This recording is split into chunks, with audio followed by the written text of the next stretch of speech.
Tingnan mo, ang cute yan. Oh, ang aming bebe. Ang aming bebe. Li.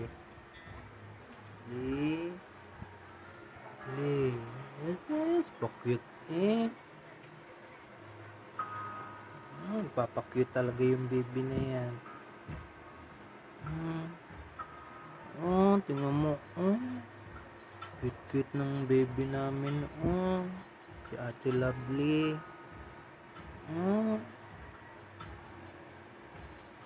nasaan na yung boyfriend mo? Si PG? May kuto ka na naman. Dami-dami mong kuto.